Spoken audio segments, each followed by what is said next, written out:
नमस्कार, F&O की पाठशाला में आप सभी का स्वागत है। मैं हूं मानसी दवे और मेरे साथ जुड़े हैं जी बिजनेस के मैनेजिंग एडिटर अनिल सिंघवी जी।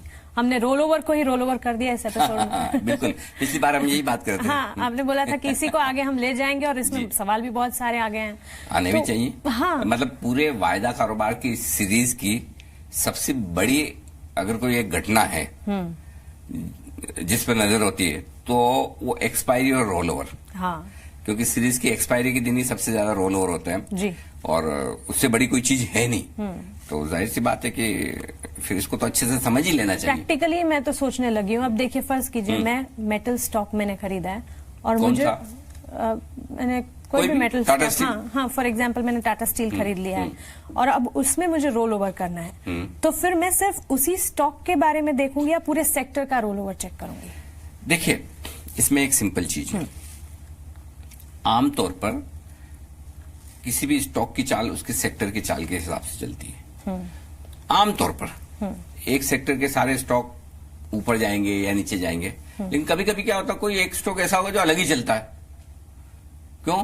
क्योंकि या तो उसमें कोई अच्छी या बुरी खबर की उम्मीद हो जी, पूरा सेक्टर बढ़ रहा है, वो शेयर नहीं बढ़ रहा, इसका मतलब इस शेयर को लेकर कोई दिक्कत है जी। या पूरा सेक्टर ढीला है लेकिन किसी स्टॉक में कोई समझो बोनस आने की खबर है या लोगों को लगता है कुछ बढ़िया रिजल्ट आएंगे, उसमें खरीदारी भी हो सकती है। तो रोल ओवर करने के लिए आपकी फर्स्ट प्रायोरिटी तो आपका शेयर ही होना चाहिए कि मैं जिस शेयर में ट्रेड कर रही हूं उसमें मेरी जो पोजीशन है तेजी या मंदी की, क्या वो अगले महीने के लिए भी वो ठीक है क्या जी। पहली चीज वो।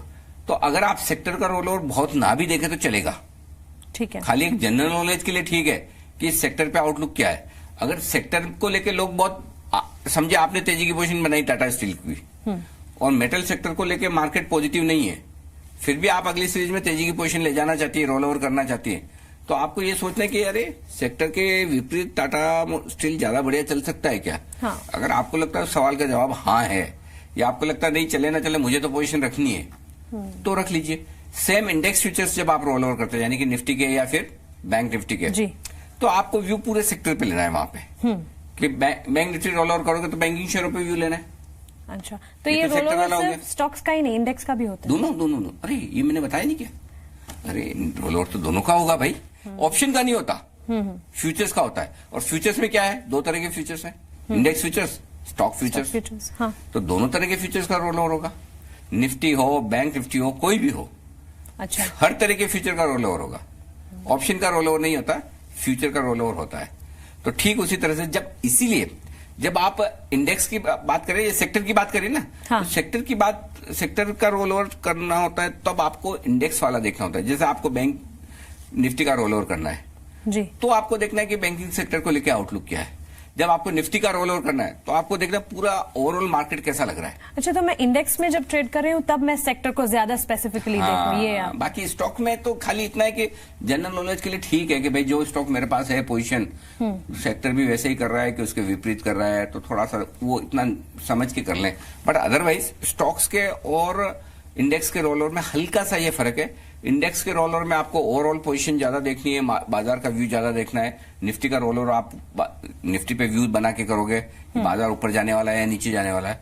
स्टॉक पे जब रोल ओवर करोगे तो इंडिविजुअल स्टॉक का भी देख लेंगे तो भी चलेगा, थोड़ा बहुत सेक्टर पे नजर डाले तो ठीक है, नहीं भी डाले तो कोई बात नहीं। चलिए, तो आप इंडेक्स का भी रोल ओवर कर सकते हैं और स्टॉक का भी कर सकते हैं। जब इंडेक्स में आप रोल ओवर कर रहे हैं तो सेक्टर को स्पेसिफिकली ध्यान में रखें।